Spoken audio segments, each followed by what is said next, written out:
Okay, real talk. I picked up my phone 147 times yesterday. 147 times. And you know what's crazy? I don't even remember half of those times. It's like my hand just does it. And I know I'm not the only one because last week I watched my roommate check Instagram in the middle of writing a single sentence. One sentence. Look, I'm not gonna stand here and pretend I've completely defeated my phone addiction. I haven't. But over the past few months, I've actually figured out some stupidly simple habits that have genuinely changed how I use my phone. And the best part? They're so small that you can't really fail at them. So if you're tired of looking up from your phone and realizing 2 hours just vanished, or if you've ever had that moment where you unlock your phone and immediately forget why you picked it up in the first place, yeah, this one's for you. Before we get into the habits, we need to talk about why this is so hard. Because it's not just about willpower. These apps are literally designed by some of the smartest engineers in the world to be addictive. That little dopamine hit every time you get a notification, that's by design.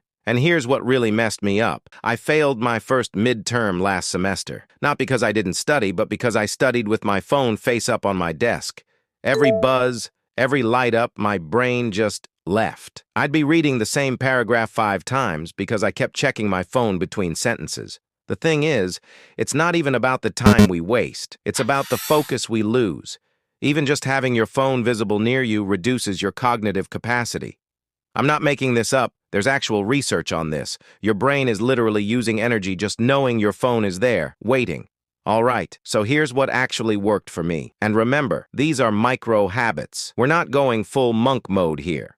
Habit number 1, the phone funeral. Every morning, before I even check my phone, I do one thing first. Could be brushing my teeth, could be drinking water, could be just stepping outside for 30 seconds. Just one thing that's not my phone. Sounds dumb, right? But here's what happens. You're training your brain that your phone isn't the first thing you reach for. It's like you're not starting your day in reaction mode. You're starting it in control mode. I started with just brushing my teeth first. That's it. Now I genuinely don't feel right until I've done my whole morning thing, and my phone stays dead to me until I'm actually ready for the day. Habit number 2, the ugly home screen. This one sounds weird, but trust me. I made my home screen absolutely boring. No social media apps, no bright colors, just the most basic stuff.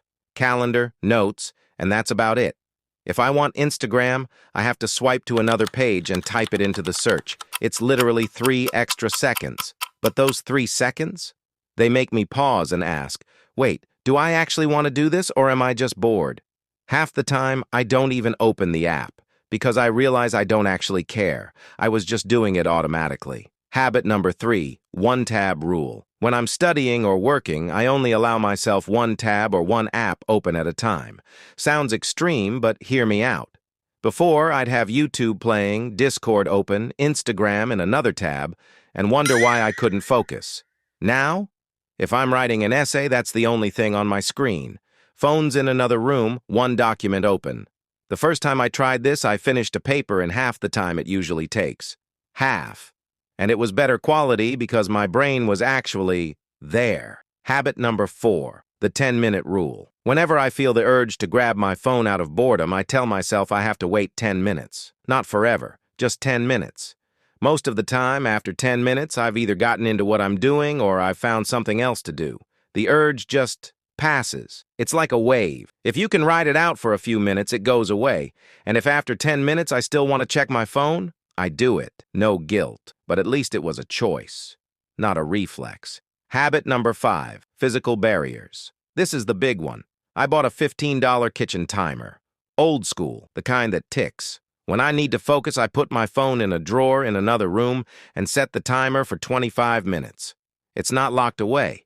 I could get it if I wanted, but having to physically get up, walk to another room, and make that choice, it's just enough friction to make me think twice. And yeah, sometimes I still go get it. But even just reducing those mindless pickups by like 60%, that's huge. Look, I'm going to be honest with you. Some days I still totally fail at this. Last week, I doom-scrolled TikTok for an hour when I should have been studying for my econ final. It happens. But here's the thing. These micro-habits aren't about being perfect. They're about making the default option the better option. You're not trying to quit your phone cold turkey. You're just making it slightly harder to use it mindlessly. And over time, those tiny bits of friction add up. You start noticing how much time you actually have. Your focus gets better. That brain fog you've been living with starts to clear up. I'm not saying I'm some productivity guru now.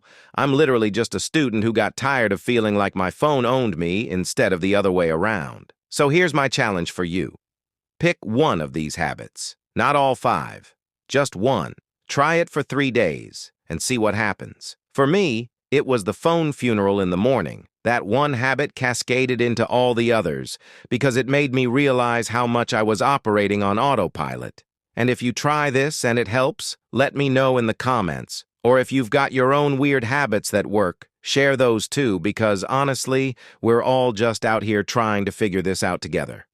All right, I'm gonna go put my phone in a drawer now because I need to actually finish editing this video. I'll see you in the next one.